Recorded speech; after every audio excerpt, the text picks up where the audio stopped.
Hello ဟုတ်အားလုံးပဲမင်္ဂလာပါဒီနေ့မှာတော့ဒီ unboxing လုပ်ပြပါပေါ့နော် unboxing လုပ်ပြပါတခြားပစ္စည်းမဟုတ်ဘူး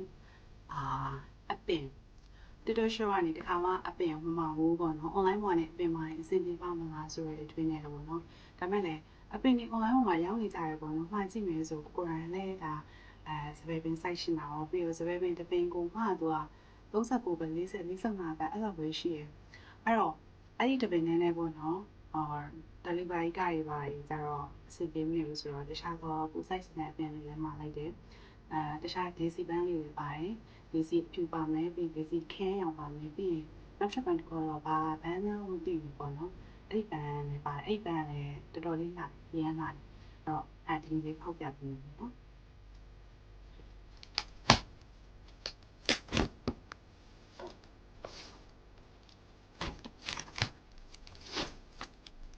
လိုလေးလာမယ်တော့မသိဘူးเนาะအပင်ကရှင်းတော့ရှင်းပါမလားမသိဘူးကိုစနေလေနင်းစီတမီတော့ site ကိုဒီလိုအပင်ကတော့ line ပေါ်မှာဒီလို site ပြီးဆိုပြီးပြန်နော်သူကပြိုးဦးလေးနဲ့ပါတယ်သိလားသူက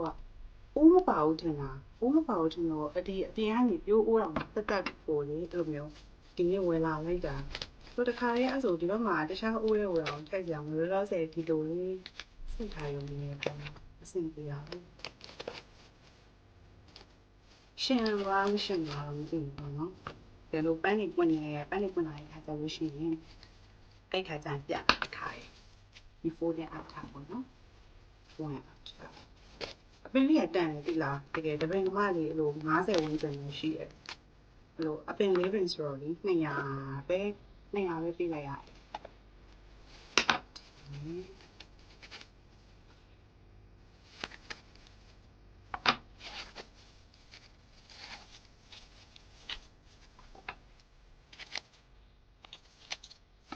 အပင်လည်းတစ်ခါမှတော့မစိုက်ဘူးခမ်းမရှိရဲ့နှင်းစီပန်းပင်ကကျတော့အပြင်ဆိုင်ကြီးကနေလေအပြင်ဆိုင်ကြီးကနေဝယ်တာဒီအပင်ကြီးတော့ရှင်းမမှန်းဘူးပြောင်းနေတယ်ဒီမှာတော့မြင်ရပါဘူးဒီတော့ဒီလိုလေးလာဒီလားတော်တော်မှအဆင်ပြေဒီကောင်လေးကလေသူကဟိုဟာပန်းစီရောင်လေးသူကပွင့်တာပန်းစီရောင်ဘလို့လေးလဲမသိဘူးတော်တော်လာလို့ခေါင်းပုံစံလေးသိမြင်နေတယ်မိကတော့သူ့ရဲ့နာမည်တော့မသိဘူးပေါ့နော်ဒီကောင်မှလိုက်တယ်ဒီကောင်ပါမယ်ပေါ့နော်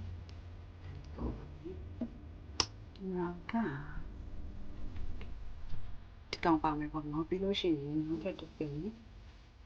ဒါနောက်ထပ်ဒီရှင်းတော့တယ်အဲ့လိုရှိရ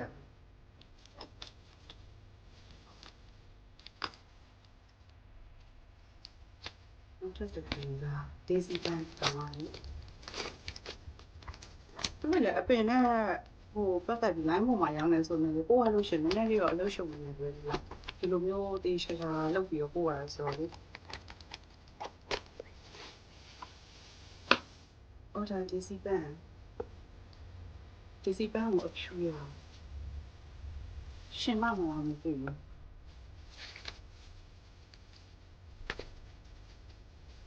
စိုက်ကြည့်အောင်ဝင်လာလို့ရှိရင်လာတာပေါ့ဆရာ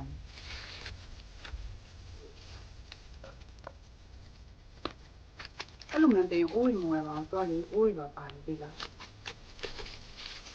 ပြနေတော့စပယ်ပင်လေးမှာလိုက်တယ်အဓိကတော့စပယ်ပင်ဟောသိရှင်မှာဒီဘာဒေစီပန်ဒီဆိုရှင်မထင်ပါရှင်လေးတိချာလမ်းလို့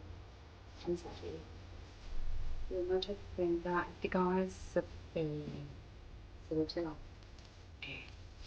အော်ဒေစီပန်ကိုအဝါရောင်ကောင်ပါပြန်နေလာပန်းနေပါပြီလားဒီလိုလေအလောက်ကနေပြန်တော့မှလေညဘက်ရိုက်ဖြစ်တာဆိုတဲ့အခါကျတော့နည်းနည်းတော့သိရလား lighting ကတော့တိတ်တော့မကောင်းနေ့လေပင်းတက်ကြတယ်မအားတော့လေအစင်တော့မပြည့်ဘူး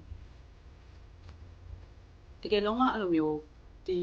ပြောလို့ရှိရင်လေဒီဆိုလို့ရှိရင်အဲ့လိုအပင်တစ်ကောင်မှမစိုက်ဘူးเนาะတကယ်လို့ဒီကောင်လေးကို line ပေါ်မှာတော့မှာပေါ့เนาะအပင်ရှင်နဲ့ပန်းလေးတွန့်နေလို့ပွင့်နေဆိုလို့ရှိရင်အိမ်စာပေါက်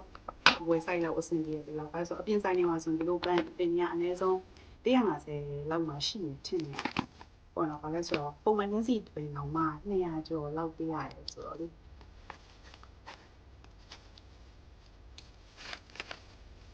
အဘောစင်ရတော့တော်ကိုကျန်